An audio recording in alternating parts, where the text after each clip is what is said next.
प्रिय विद्यार्थियों, स्नातक तृतीय वर्ष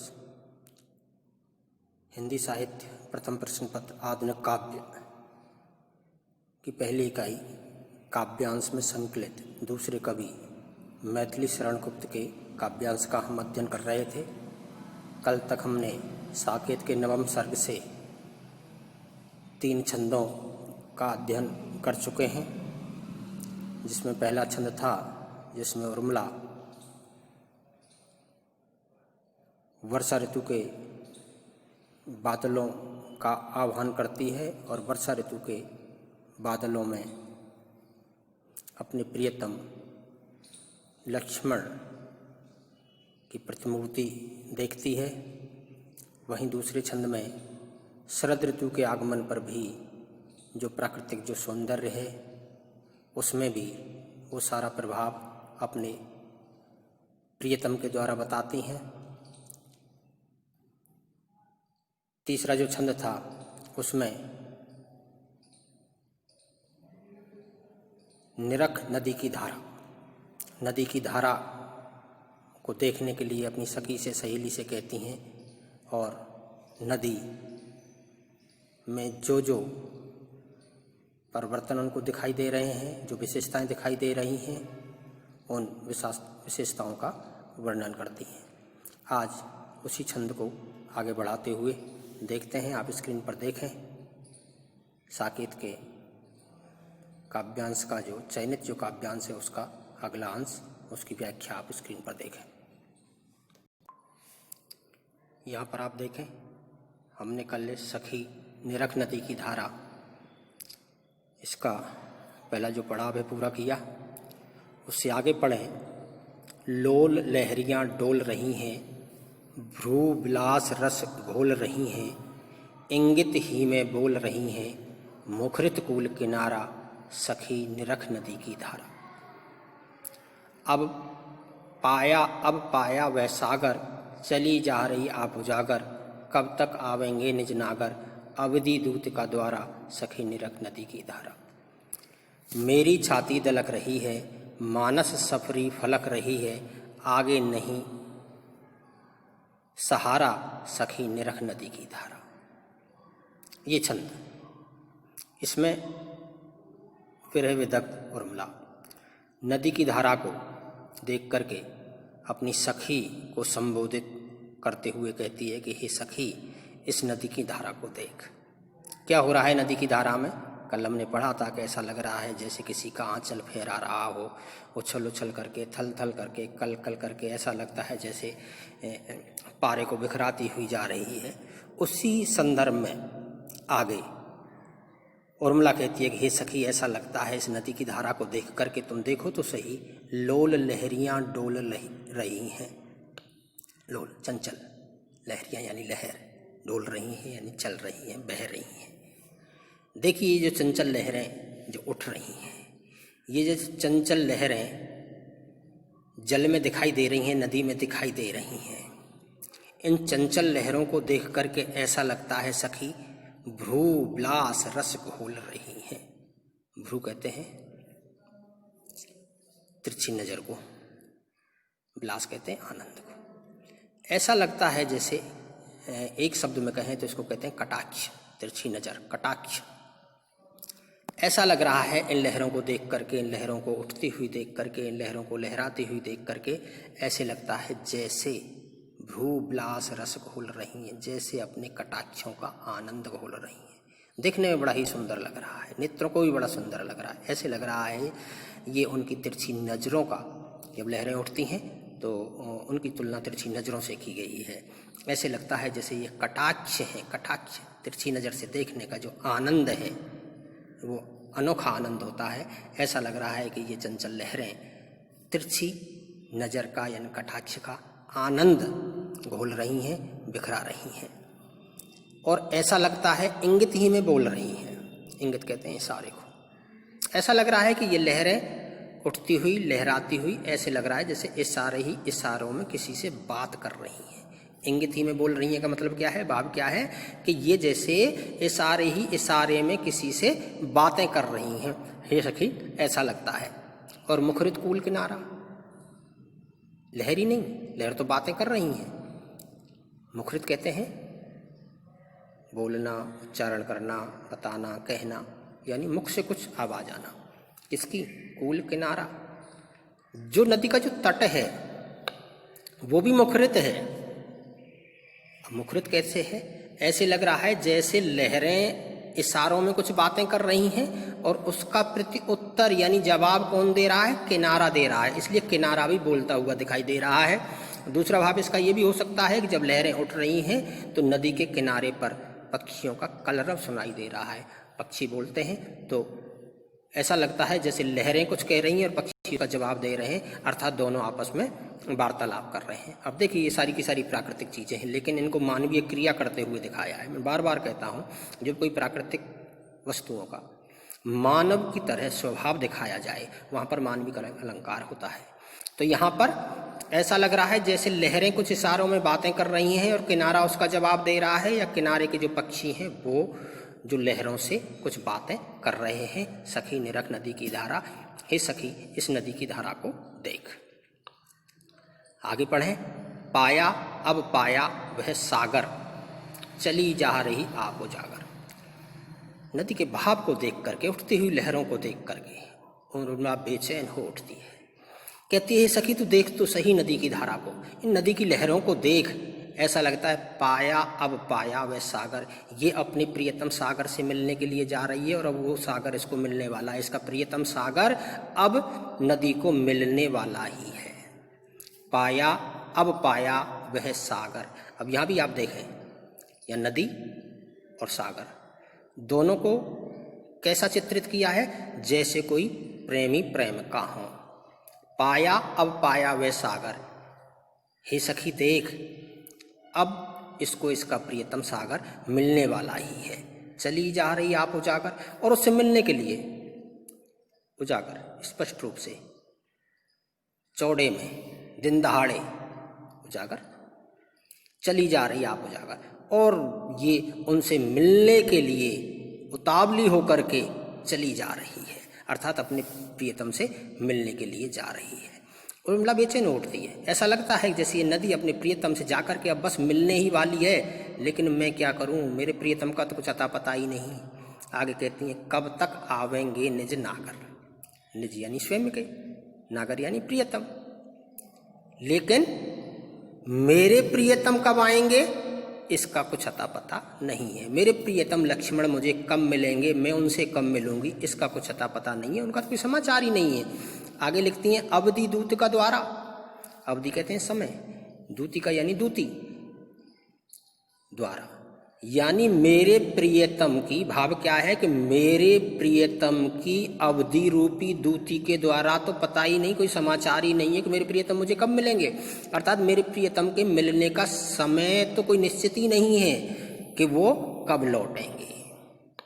सखी निरख नदी की धारा, हे सखी इस नदी की धारा को तू देख।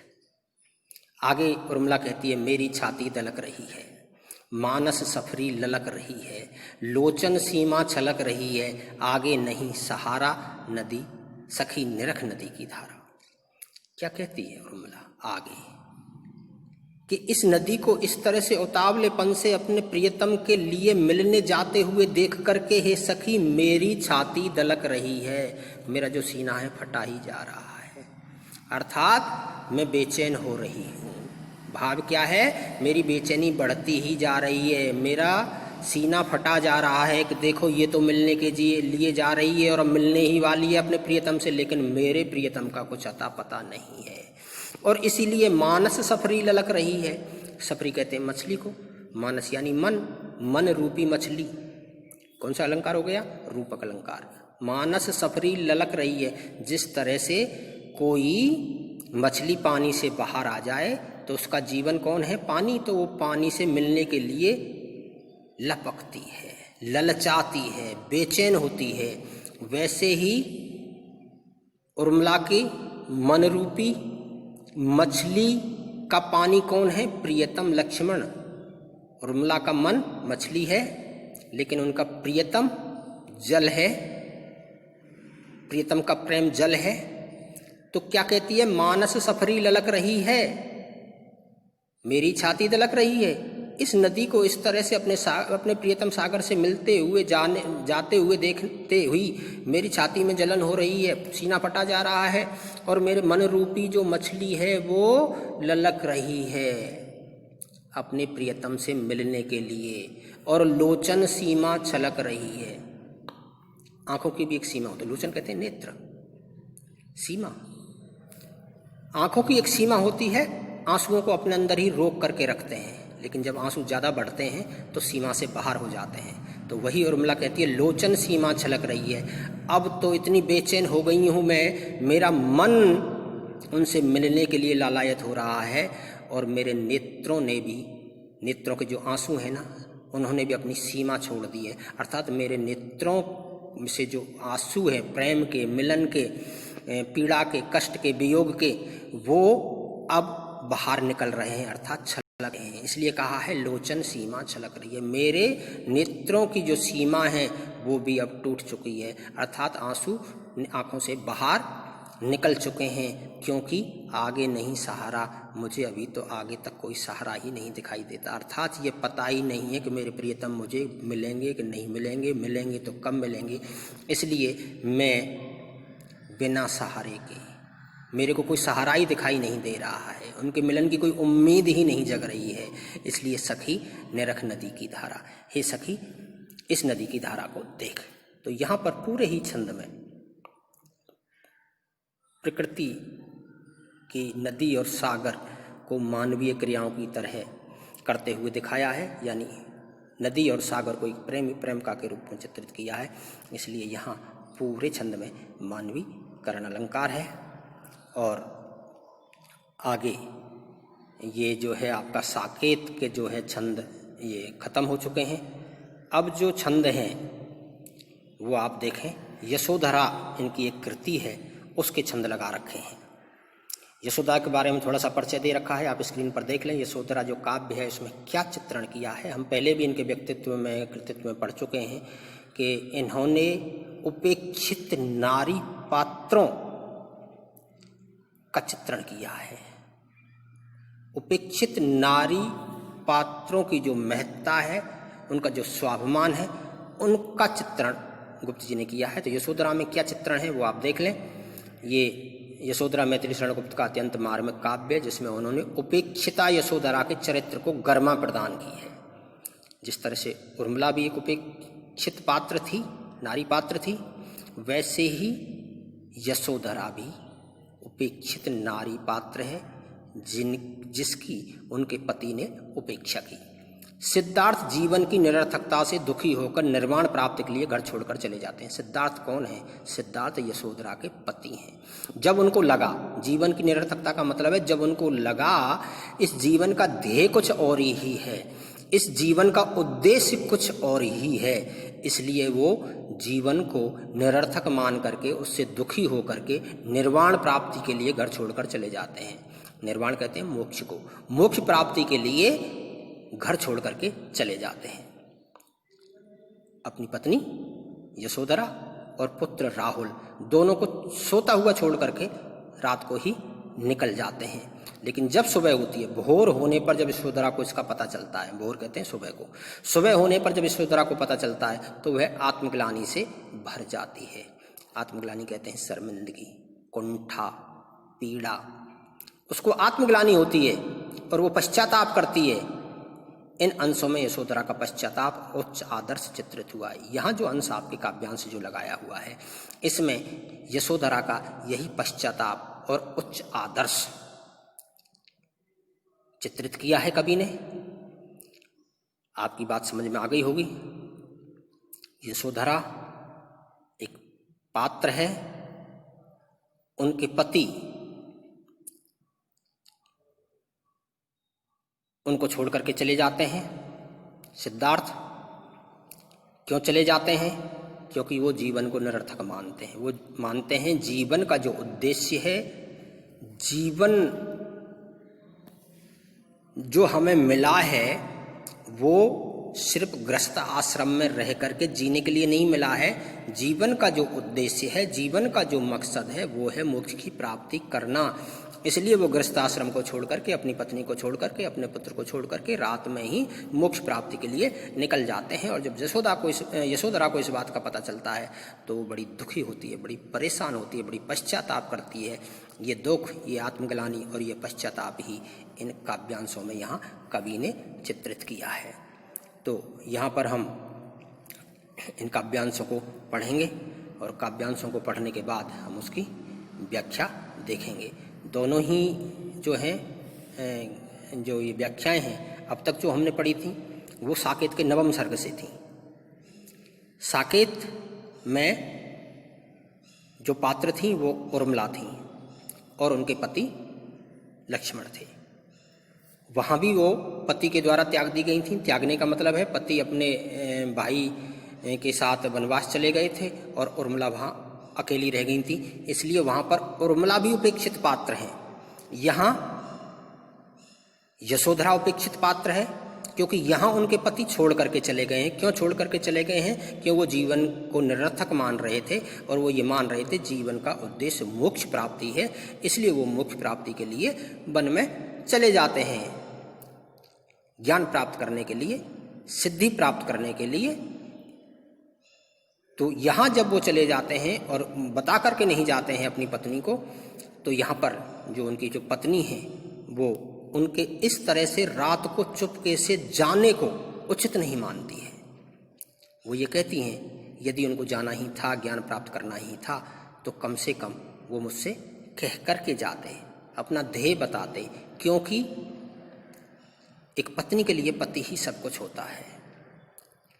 इस आगे वाले छंदों में जब हम पढ़ेंगे तो आप ये देखेंगे कि यशोधरा यही कहती है कि मैं उनको अपना सर्वस्व मानती थी, यानी जैसा वो चाहते थे, उनके जैसा वो अपने मन में भाव रखते थे, उसके अनुकूल ही मैं उनका साथ देती थी। इसलिए मेरे से कहीं कोई उनसे अलग कोई अस्तित्व या कोई बात मेरे थी ही नहीं, लेकिन उसके बावजूद भी वो मुझे बिना बताए गए हैं, इस तरह से छोड़ करके गए हैं, जिसको वो उचित नहीं मानती और आत्मग्लानि से भर उठती है, पश्चाताप करती है। और आगे के अंशों में जब हम काव्यांश अब ये पढ़ेंगे तो आगे के अंशों में ये यशोधरा का पश्चाताप और उच्च आदर्श, वो अपना अस्तित्व भी बनाए रखना चाहती है। जैसे हमने वहाँ देखा, वहाँ भी उर्मिला यही कहती है कि संयोग की अवस्था में जब लक्ष्मण थे तो मेरा सारा का सारा अस्तित्व लक्ष्मण तक सीमित था, लेकिन वियोग की अवस्था में मुझे पता चला है कि उनके अलावा भी कुछ और है। वहाँ मेरा अस्तित्व अलग है, इस परिवार का अस्तित्व अलग है, लेकिन संयोग में सब कुछ लक्ष्मण तक सिमट के रह गया था। तो यहाँ भी यशोधरा वियोग की अवस्था में अपने अस्तित्व को बना के रखना चाहती है। ये उनका जो उच्च आदर्श है हम यहाँ काव्य में देखेंगे। आज इतना ही। इन पद्यांशों की व्याख्या हम कल पढ़ेंगे।